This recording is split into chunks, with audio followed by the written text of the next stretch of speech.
8 cards just received buffs and nerfs in today's balance patch, and I've been trying to do some more collaborative Marvel Snap content recently, you may have noticed, so I've enlisted Heart of the Cards to join us for this video and talk about these sweet new changes. First up, we have Human Torch going from a 3/3 to a 3/2.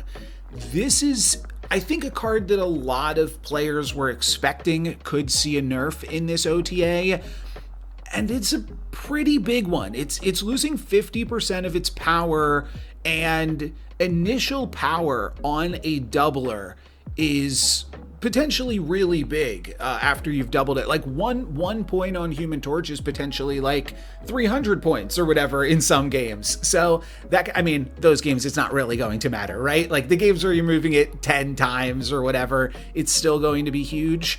But I don't know. What are your thoughts on this Human Torch nerf? Do you think it's going to hurt it significantly, or is the deck still all right?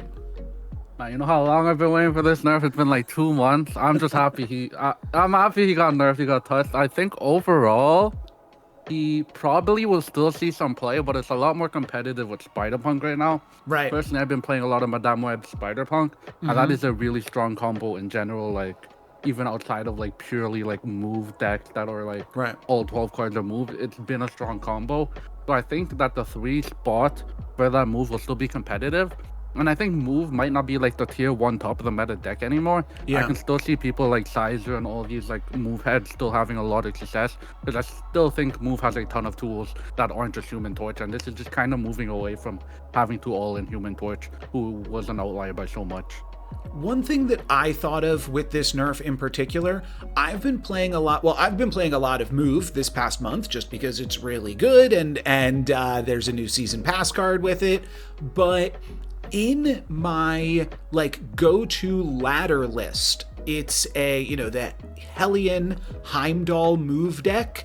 I've cut Aranya from that deck to play Cosmo and Juggernaut in there, but interestingly, Aranya, like, I think this might make Aranya more important, because getting that +1 power on Human Torch before you start moving it around might just be a little bit more necessary now, in order to get it into a position where Human Torch is just like soloing a lane, because that's generally the point of the deck.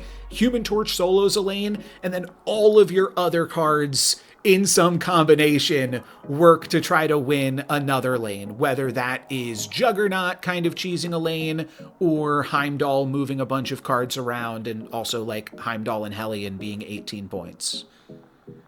I would agree. I kind of think of it like as Destroy almost, where Destroy kind of needs that initial motion to get itself moving with Deadpool and that. Usually they have a variety of ways to buff it up. I think it could be a similar effect with Human Torch, where you're going to need a bit more motion in the early game as opposed to just offloading all to the end of the game. Might force you to maybe play a Sparky earlier, like activate the Sparky earlier, because a lot of best move players are doing at the very end of the game. Oh yeah, Sparky's my very last play most games. You play Heimdall, and then you use Sparky to move the Human Torch back into a solo location, or move a dagger back, like after everything else is moved, move the dagger back into the right location. So yeah, using that Sparky earlier on. I am curious if like you'd ever try to dip into some like dedicated pump, but probably you still want to try to avoid that unless you're playing like move bounce maybe. But even then, I don't know. And yeah, I also think about different ways to like, because there's other Human Torch. There's like 3 or 4 decks that play Human Torch. There's like move, there's move bounce, and I guess I only have one more, which is like the Torch Tribunal deck, which only played Human Torch and then tried to play a Living Torch. I loved that deck. That deck was so fun. Yeah, but that deck's gone. Yeah, that deck specifically, that deck was like the most abusing of Human Torch. Yeah. But I mean, that deck, like, still, your Human Torches are going to be smaller in that deck, but it does feel like if you really wanted to try it, like, sure, that deck might not be as top tier, but that deck can still be a lot of fun. Like, if your angle is to just play Marvel Snap and have fun, I think that deck, you're still making a big number. with it. Oh yeah, you could do a bunch of meme stuff for Human Torch still. Like immediately I think about Zenade when he was running that. What was it? The Sparky Dracosta that. Oh, yeah. That was for the Snap Prentice. Yeah, we were doing some silly stuff with that. Yeah. I think he's still a fun card, and like he's always had this unique ability to like double more than anyone else because you can move a card more than you can destroy a card in the game typically. But I think right now he's in like a spot where you need a lot more motion early if you're to try to get him to be consistent, which is an interesting deck building question that somebody will have to answer if they want to play a lot of Torch. Yeah. So you brought up Spider-Punk, and one last thing that I think is interesting to touch on Human Torch compared to Spider-Punk. So Spider-Punk is just getting +4 every time it moves. So, and it also has that one extra move baked in, which I think is obviously like a huge differentiator. But how many times compared to like a Spider-Punk does a Human Torch have to move till it outpaces it? Because the first time it moves, it's 7 versus 4. Then the next time it moves, it's 8 versus 11. Then the next time it moves, it finally takes a leg up. It's 16 for the Human Torch versus 15 for the Spider-Punk. So it would have to be 3 moves, is what you're saying? 3 moves. I don't think it's quite equal because I think Spider-Punk almost by default has 1 extra. Right. So yeah, when you factor that in, it's really like when Human Torch hits 16, if you're going to give 3 moves to it, then at that point you got to give 4 moves to the Spider-Punk and say that the Spider-Punk... So I'd say about 4 moves is when Human Torch is like really popping off, not including like a Ronya Sparky. I think if you're getting some of that early like buffing power, it will outpace it a lot quicker, obviously. Yeah. I might have done the math wrong there because 4 moves on Spider-Punk... Three moves on Spider-Punk would be plus 12 points if you want to say each move is 4. 19. Yeah. 4 moves is 19. Yeah. So 4 moves is 19 versus Human Torch's 16. The other thing that is kind of curious about Human Torch, because I have been playing a lot of Move, and one thing that I notice is both Spider-Punk and Dagger do require a little bit of interaction from the opponent. Like they have to have cards there. And that was also a pretty big boon for the Human Torch, that you could start moving that a lot earlier before your opponent had committed any points, which also gives it a leg up. And so, yeah, touching the torch being like the one angle that is like the uninteractive angle, I do think that's potentially like a cool way for them to make Move interesting, is Dagger and Spider-Punk that like have to actually, because the whole thing about Move is it's like pretty not interactive, right? Like you can just put your points wherever you want to, which kind of feels unfair. I don't know if Human Torch right now is the best move deck in the game. It does require a lot of work right now. Like a 3-2 is just basically, if you look at it from the perspective of what it used to be, it's just like +2 to the cost, no extra power, which a +2 to the 1 cost is a big ask now. Yeah, you're saying like maybe Move isn't dead, but you might want to stick to Batroc the Leaper or something like that if you're looking to move your cards, or Prowler or something. Yeah, it could be some Prowler, Spider-Punk, maybe a Red Wing. There's a lot of like move, like a lot of move payoffs. Human Torch might not be that premier move payoff as it has been for like the past 2 years. Yeah. All right. Next up, we have War Machine, and I'm just going in the order of the blog post here in terms of which changes we're going to talk about next. War Machine's change is actually a pretty big one too, and this is the only other nerf, and then the rest of these cards are all going to be buffs. I think that this is a nerf to War Machine.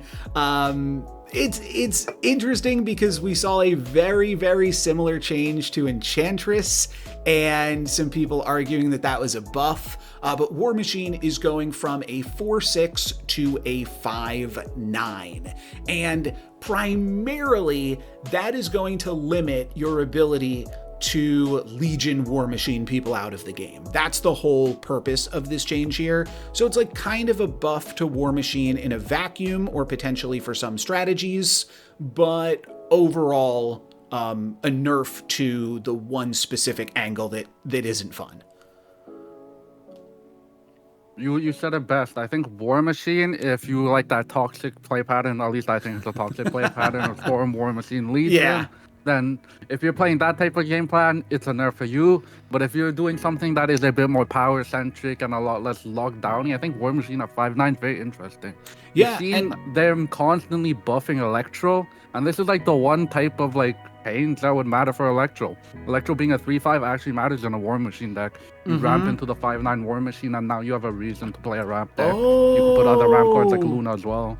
right, yeah, Electro into War Machine now feels so much better, you're right. And you actually provided us a deck. This is a War Machine ramp deck here. War Machine allows you to bypass the restriction of Electro, and it allows you to bypass the restriction of the Infinite, as well as potentially like Giganto, though that's not in the deck. So there's a lot of cool things going on in this deck list if you want to talk about that for a second. Very simply, the plan of the deck is you have two different options. You can either do Electro ramp, Luna Snow ramp, and you're playing one of your two costs. One of your two costs, you're either saving usually Lockjaw for the late game, unless you have to get rid of Electro. Lockjaw in the late game could be really cool, because let's say you have a 5 cost to play on the last turn. You can play something like a Blink to blink whatever card you played the turn before, as well as, let's say, an Iron Patriot. You can Lockjaw at last turn, and it turns into whatever's left in your deck. There's a bunch of big stuff in your deck. It's probably to be something big. Cambridge is just a huge guy in this deck. There's so many 5 costs. You're playing more 5 costs than basically anything. Yeah, you can still play and now you are playing an additional 5 cost card with War Machine. That was the first thing I noticed about this deck is I'm like, oh, now War Machine's pumping up Chamber. That's cool. Yeah. So it's all coming together with the War Machine change. I think War Machine, neat. This is kind of based off of the Smiles' ramp list, but I think it's like Isan, to me, it's not like a personally great card. I think instead of running something like an Enchantress and an Isan, you could be running a War Machine and an Infinite, and like those lines are like really, really strong now. And so Legion, I gotta say too, like Legion is a pretty typical good ramp card. It's played in every RSM deck. It's played in all of like the Danish Hela decks, because when you can play Legion a turn earlier, it's really good. And with this deck, playing War Machine, just also having access to Legion, even though you are not deliberately trying to scum people out of the game as your main game plan, this deck will be able to scum people out of the game just the same. Yeah, sometimes if it says you can't play here, I can play here. Yeah. So, but I think that is a pretty strong potential avenue just to have access to that. One other thing that I was kind of thinking with War Machine, it's not something that I had like that much success with, but briefly when they made Storm a 4-cost card, I was toying around with the idea of Arishem with the Storm War Machine Legion combo, because that allowed you to play Storm on 3 still, and then Legion is a fine card in RSM, as we all know. I actually also kind of think War Machine is a fine card in RSM, and now it's a little bit different at the 5 cost, but RSM's favorite number is 4 cost cards. It does like 5 cost cards as well, because you have that extra energy, and RSM does still have the ability to go turn 3 Storm, turn 4 War Machine / Legion, turn 5 the other one, lock you out of the game for the turn 6. It's very random, but I think War Machine being a 5/9 also kind of just makes it like an easy slot into an RSM deck, because RSM can afford to spend that energy. Yeah, I would think about more this nerf as a, like, not really a nerf, it's like a redistribution of where War Machine is. Yeah. Before, War Machine was more of like a lockdown style, more a bit like toxic play styles, I'd call them almost, where it's like you're stopping your opponent from doing stuff. Yeah. Where this now is more like for the ramp players, the players that want the bonus energy, whether it's from Arishem, whether it's from Electro. If you want your bonus energy, you want to play your big Infinites like Super Tech God loves to play, this is the card for you. It's War Machine. You're slapping a big War Machine. You're slapping a big Infinite. Probably slapping a big Emily Moss though. I gotta tell you though, I think that seeing this list right here, I think that this might lock people out of the game more often than the Storm deck does, because I think that this is going to be more fun and more people are going to play it, and it looks good to me with the 5-cost War Machine curving off of Electro. That just seems really, really solid. So yeah, I think it's less going to be locking you out of the game consistently. It's like my game plan's not to lock you out of the game. Yeah. But it is a deck that, like, if the location give it to you, you can do that, but it's not its main game plan. I think that's what the devs want to move away from. Having a consistent list that's whole game plan is you cannot play on turn 6, they don't want. If a deck happens to get a scenario where you can't play on turn 6, that's a part of the game. Hela does that all the time. Off the top of my head, it does all the time with a bunch of things. Yes. Like Central Park will lock you out of the game with Hela. Central Park, or you just make every location Luke's bar, and then your cards return to your hand. I play a Hela, stuff like that. Those also feel a lot more fair because they feel more interesting. There's like a little bit more texture to making every location a Crimson Cosmos as opposed to making every location a Sanctum Sanctorum. This seems really good.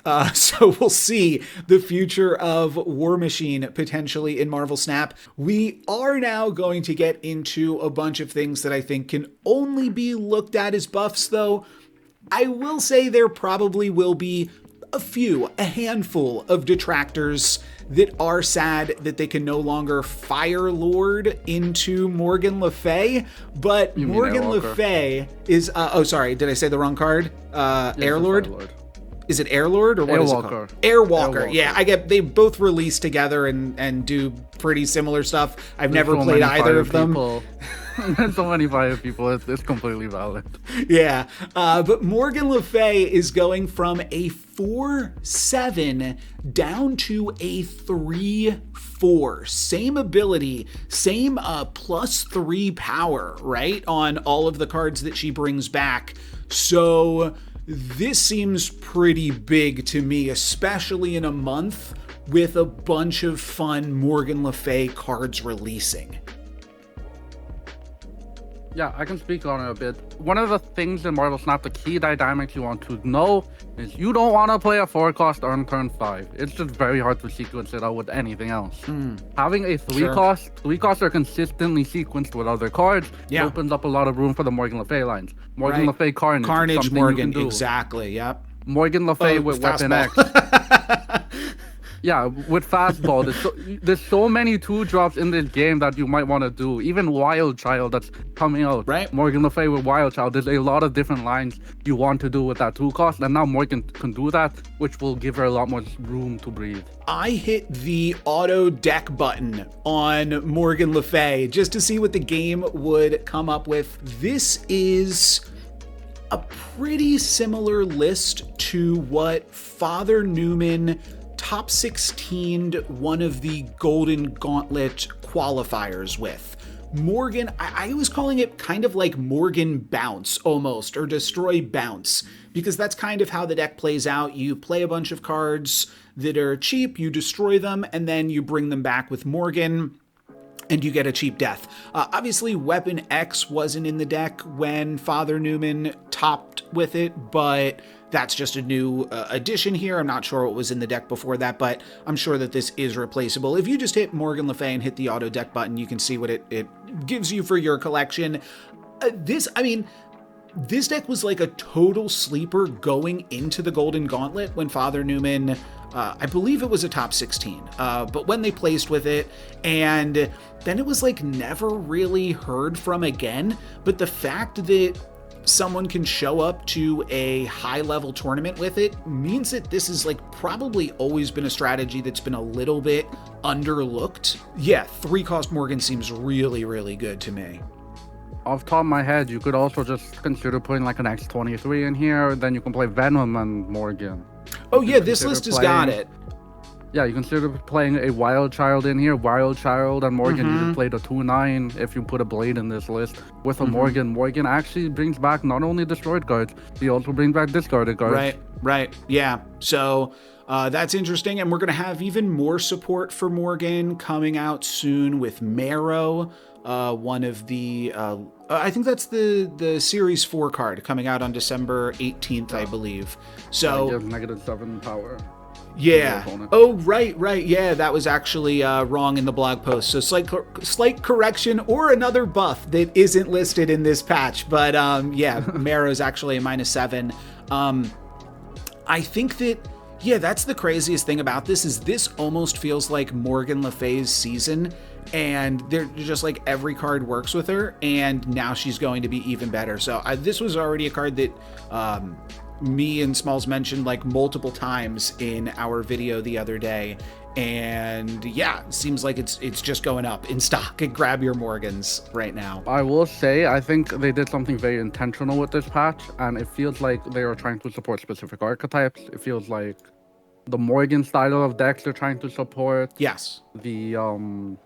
They're also seeming to me trying to support like these chamber ramp style lists, because the War Machine change does seem to me like a very big change for the ramp style deck, as well as we'll see later with some buff archetypes. Right. Okay, and yeah, the next card that we have getting buffed, I'm not sure which of these, if any, you really want to dwell on, but let me load up this OTA. So first, we've got 4 cards that are all getting a point or 2 of power. We have Elsa Bloodstone going from a 3/4 to a 3/5. We have Swordmaster going from a 3/6 to a 3/7. We have Helicarrier getting 2 extra points from a 6/10 to a 6/12. And then Dormammu getting an extra point up from a 7/12 to a 7/13. I guess, which is the least exciting? And we'll start there and work our way up. Okay. To me, the least exciting is Swordmaster. Man, should have been a 3/7 for the last 4 months. Yeah. I blame Dennis for this one personally. He made that one hella list. It got like Swordmaster nerfed, Black Cat nerfed, hella nerfed. They got so many cards nerfed. Right. And like Swordmaster, one of the guys who just took like, he took a straight bullet because they had to nerf like 3-4 cards. And yeah, the idea being there that Swordmaster was always discarding Scar, right? Or potentially like a Legion or something, but yeah, it was like, always discarding Scar or something or a 5 cost, and the problem was Hella was reviving too many stuff at that point. Quick break in the video to mention I'm doing a giveaway. If you comment on any of my videos, you are entered in to win a premium season pass and packs bundles. I do drawings every week, and all you have to do in order to enter is leave a comment on any of my videos this season.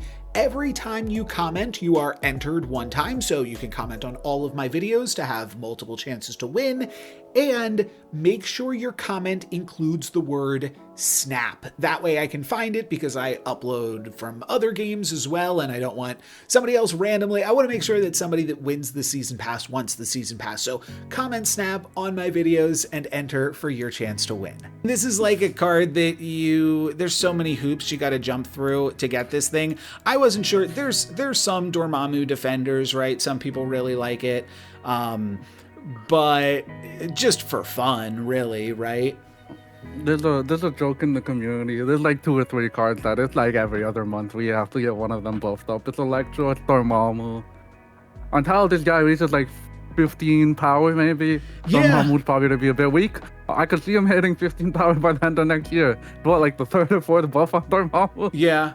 No, I agree. Yeah, it does seem like there's so many steps just to get like a Hulk, which is kind of crazy. And I know you're getting a discount on your Hulk. You're only paying 3 for it, plus all of the hoops that you jump through. So next up, I'm going to guess you're going to say Helicarrier next. Oh, they're about even, but yeah. Okay, I like okay. both of them. Sure, so let's go Helicarrier here. This is the only one getting plus 2 points, actually. And I don't know, I mean, I don't think I've ever played this card, to be totally honest. Like, 0, how much XP do I have? Or how many boosters do I have? I don't know. I have 300 boosters somehow. Probably got all of these randomly. But I don't know what it would take for me to play this card. Now, the other thing that's really interesting to think about is like, what are you actually saying if you're putting points on Helicarrier?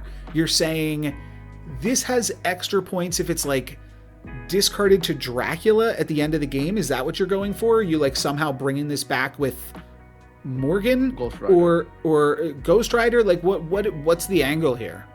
I think the only angle that this buff actually matters, because a 2-power buff on a card you're never going to see on the board never matters. Right. But the only angle could be like, you could justify a Ghost Rider in this. The Helicarrier gives you all the cards, whatever. Yeah. You Ghost Rider, you bring it back like basically an Agatha almost.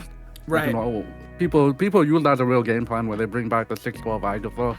So there's more of like a justification to make it like a secondary win condition to your deck to like Ghost Rider Helicarrier if the Helicarrier doesn't work out. Is it the most impactful change? Probably not, because most Helicarrier lists don't play Helicarrier. Yeah. So what I was kind of thinking about is like, so the other tricky part with Helicarrier is you fill your hand with random cards, which is cool. And like, I don't know, maybe that's interesting for like, the only thing I think is like the collector gets buffed up a whole bunch when you do that, because it also denies you a draw. Like you're trying to play this synergistic deck, and then because your hand is full, you don't get to draw a card next turn. And that seems like a difficult problem to solve. It's cool when you discard your entire hand from MODOK and then you get a bunch of cards, but still you don't get a draw for then the final turn of the game. So you're just playing all of these things randomly. There is something a little bit interesting, because I was just thinking about Morgan, since we just talked about that like, okay, how many cards are there that when you generate them off of Helicarrier are really good?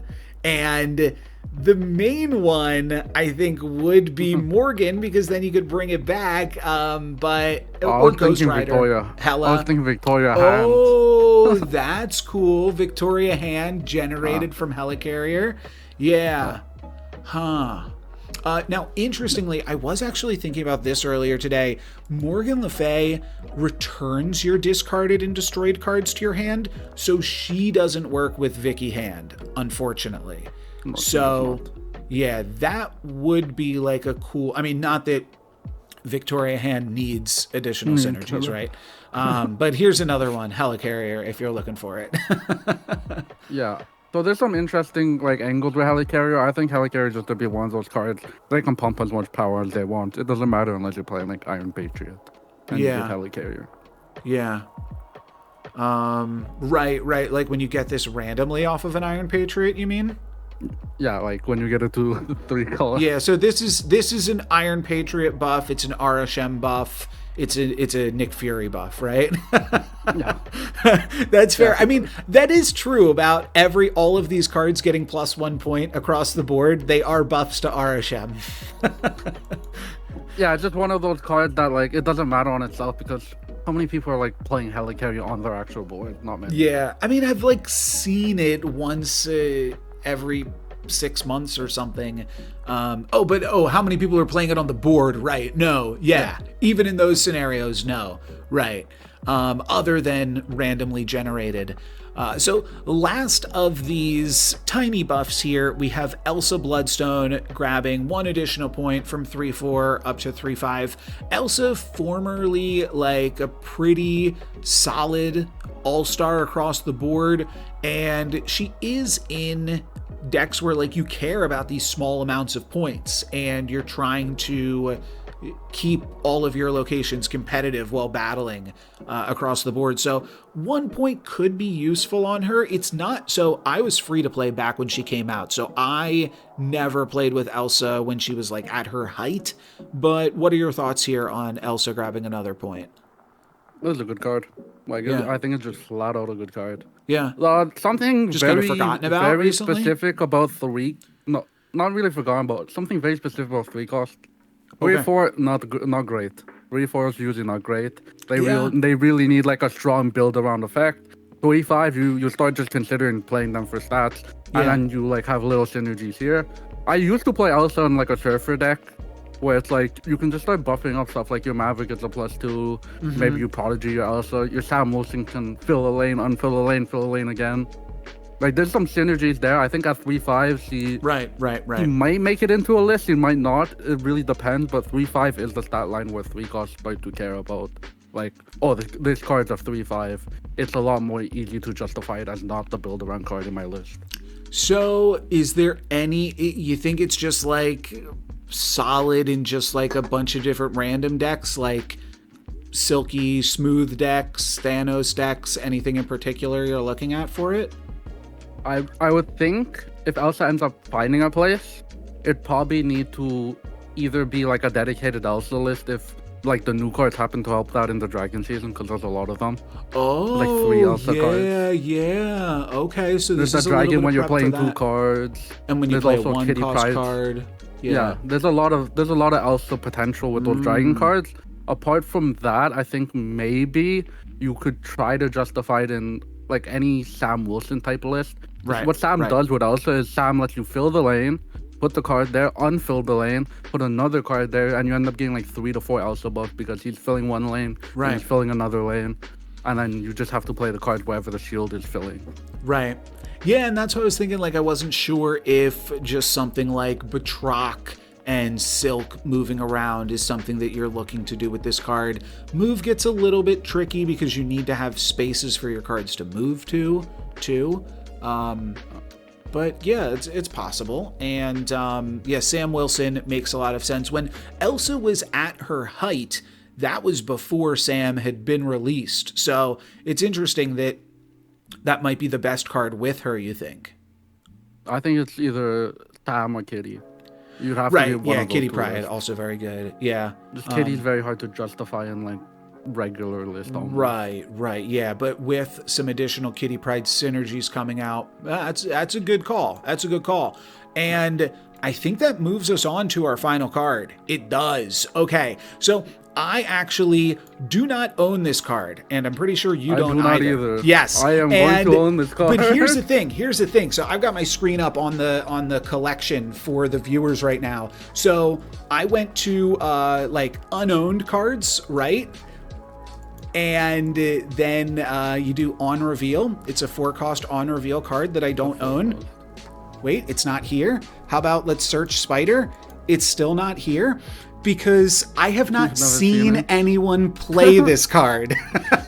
Yeah, no, Spider-Man Noir had to be one of the worst releases. Yeah. So that is, and you do have a sample deck list here that I am going to pull up, and I will remove your camera. I'm currently blocking Spider Noir on the screen, but there we go. This is it in all of its glory, and here is Spider-Man Noir. I guess this is the current text. Let me load up what it is getting changed to. It is going to become a 4/4 with a new on reveal. On reveal, set the top card of your deck's power to 8. If your other cards in play cost exactly 8 total, add it here. So it's still asking for a similar minigame as the current Spider-Man Noir. But, well, I'll just say in this deck, you're not really looking to play that minigame, it doesn't look like. I might play be the wrong. minigame a bit. Makari runs on my board sometimes, gives me a free card. Okay, Makari. We're playing the minigame about 40% of the time, depending on my draw rate. But you don't have to invest in the, like, I don't think it's worth investing in the minigame, like, full in, like, I'm gonna be this Noir deck, I'm doing the minigame all the time. I think it's better to invest in the guaranteed value part of the list, which is set the card to 8 power. Set the card to 8 power is crazy. You get that card for free. Yes. So you've got a bunch of cards here that all really benefit on becoming 8 power card. Agony is cool because then you can choose what the 8 power goes on to. Maverick, again, allows you to choose what that 8 power goes on to. And then Brood and Captain Carter, which allow you to grab triple value. And that's what you're trying to... The cool part about Carter is it allows you to put it on the Maverick. Yes. So you can you can like multiply the power multiple times because the Maverick. And there's also can put another it on the tricky Carter, part about the list. Maverick, it is Prodigy in there too. You can also play around potential, like the potential of what the card is. So let's say you already have let's say you have a Makari on your board, and then you can like actually pull down a card. If you're looking in your deck and you see a Prodigy and you're like, oh, my Prodigy can potentially copy this card, or if I get like the 1 in 4. That's a really strong thing to do. The 8 power second card is like an insane thing to get for free. We also have Herbie in the deck. I wasn't sure if I mentioned that, but that's another card that can double. So it's like reasonable to take the buff on. But the other thing is like, yeah, I mean, a Silver Surfer does seem like a pretty good home because you're playing a bunch of these cards that want to get triple. It's like how Silver Surfers were playing Galacta and Gwenpool, right? This is just like the newest version of that. I think it's 100. I was talking to Smiles about this, who plays a lot of Surf as well. This is 100% better than both Galacta and Gwenpool in their current form. Like, it's really good. Because on average, it's a +5 buff. Most of the time, it's a +6 buff because you're hitting +5 on just like actually your worst hits, like your Macquaries, your like, even though Macquarie you're not paying for, it's not a terrible hit. But like you're like on those just like three twos like Surfer, and then there's a couple 3/3s in there like Cosmo. Those aren't the best hits, but everything else is doubling and tripling it. So it's like +5 at worst is like, that's a really good card. Yeah, it does seem like, you don't really... So there's some intrigue in building a Spider-Man Noir deck. You don't have to go all in on the puzzle, but there is still a little bit of a puzzle in terms of like what you want to get buffed on. And I think that's why the card didn't really work in the initial version, is because it was asking you to play cards like Squirrel Girl and Debris potentially, and then those are just like terrible hits. Debris especially, like, imagine hitting a Debris and giving it +1 power. Not that like anybody was really even trying to do any of these things, but I think the problem was it was kind of like a Human Torch for steps problem as well. It was a very all-in card. It either does everything you want it to do or it does nothing at all. And that became a big problem for it, especially because it was asking you to solve 2 puzzles. It's what am I putting in this deck to like get the buffs, but like also what am I putting in this deck to actually just get the card to do something. I want to shout out one little card here, Howard the Duck. And here's my thoughts.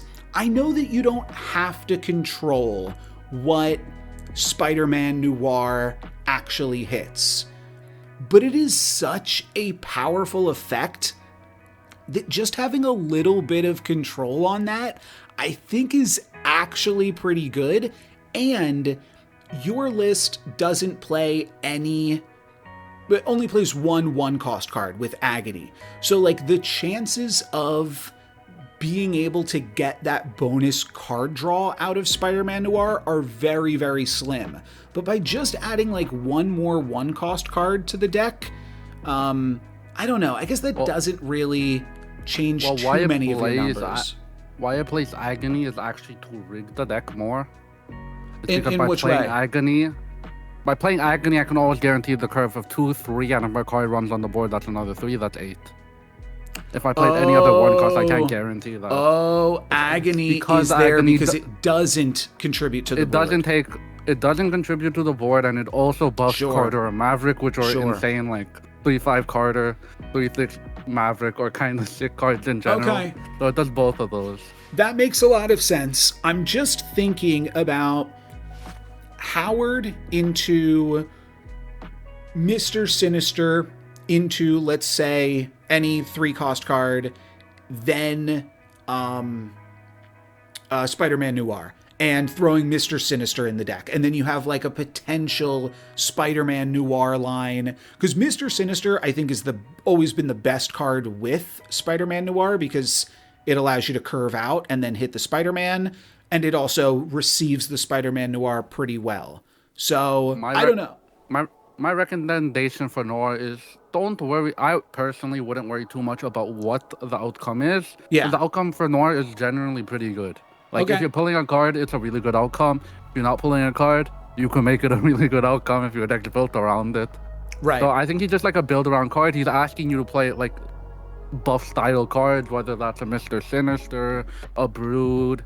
I think you can just go with like 1 or 2 activators. I went with 1 because I think this deck doesn't have to invest overly into like the pull. If you want, you can get a second activator that's not Macquarie, and then you're probably just happy with Noir setting your cards to 8 on the worst case scenario. Because with Surfer, you play the 2, 3, and if you don't draw Noir, you have to play a 3. Oh, right.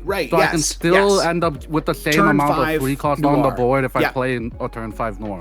Yeah, I think that is probably actually one of the cleanest potential curves for Noir, and makes a lot of sense. As well, I technically don't even need to float that turn 4. I would be playing like Agony plus. Yep. I did notice that. Yeah, that is pretty good. And I wonder, if there's like a similar space you play on turn 4, whatever, you throw in a deafening chord to like not float the energy. So it's interesting. I do think that the Sam Shield not activating, the Herbie putting a stone on the board. Not that you'd really necessarily want to do that, but that can mess with your Noir. But I wouldn't activate it, so I'm fine. Yeah. No, I do think that the curve of 2/3/3 Noir makes a lot of sense. I will say part of wanting to get the Howard the Duck in here is they both have like a little bit of a detective theme on them too. So I feel like they were trying to channel that with the top card of the deck angle of both of them. But that's just like kind of flavorful, right? But yeah, it's a cool flavor thing. I don't think it's gonna be like super impactful to Noir's like overall concept. But I do think Noir is like a genuinely good card, and I'm not just talking about Surfer here. I think if you're playing any lowball list you can think of, so like these Agent Venom style lists, getting something to 8 throw it on an Iron Man. If you're thinking about like these low ball, low power lists, like the Athena Havoc list of old, I think all of them would be running Spider-Man Noir, because setting 8 power on those type of cards is really good. Yeah, I mean, just a 2/8 is solid. We're talking about like Wild Child might be playable, right? And all of these hoops that you have to jump through to play Wild Child. Well, Noir makes everything into a Wild Child, and it makes Wild Child into a Crazy Child, 2/16 all of a sudden. That seems like a lot of hoops, but it is particularly good just with like vanilla things that are either going to pump themselves or have power tied to their on reveal or ongoing abilities that can stack on top of the initial 8 power. Yep. Cool stuff. Thank you very much for joining me. I know that I know you are very excited about Spider-Man Noir and the new things. We both have to add it to our collection. It is crazy that I've never even seen anyone play it, and now it seems like a super exciting card, especially with this Maverick shout out coming out later in the season. Look, I can see how that's going to be pretty dang good for sure. Yeah, I'm so excited for Noir. I haven't been excited for a Surfer deck in so long, and like they're giving me all the Christmas presents all at once. I'm more than ecstatic. Awesome. Well, thank you very much, Hart, as well, for joining us and lending your insight. I'll have a link to your channel in the video description. Anything else you want to shout out and say as we sign off here? No, just my YouTube channel. Go check it out if you haven't already checked it out. And with that, we're out.